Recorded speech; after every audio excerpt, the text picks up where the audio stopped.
Klakneš si takto na 4, ruky pekne pod sebou, lopatky dáš do takej neutrálnej pozície. Bacha, aby si nebol zhrbený, bacha, aby tie lopatky neboli úplne zatiahnuté dozadu.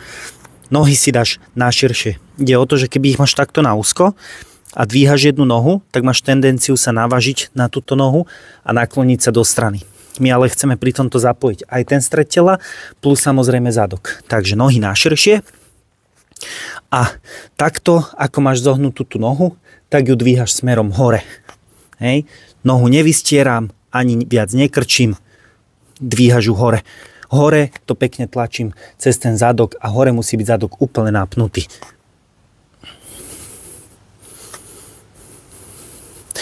Treba si dávať teda pozor, aby sa človek nenakláňal pritom do tej jednej strany. Hej. A takisto si treba dávať pozor, aby sa človek neprehýbal nejako extra v krížoch. Čiže nerobí niečo takéto. Hej. Chrbát musí byť v rovnakej pozícii, ako je tu. Čiže také prirodzené zakrivenie je úplne že najlepšie. Neprehýbať to, ani sa to nesnažiť nejako umelo vystrieť.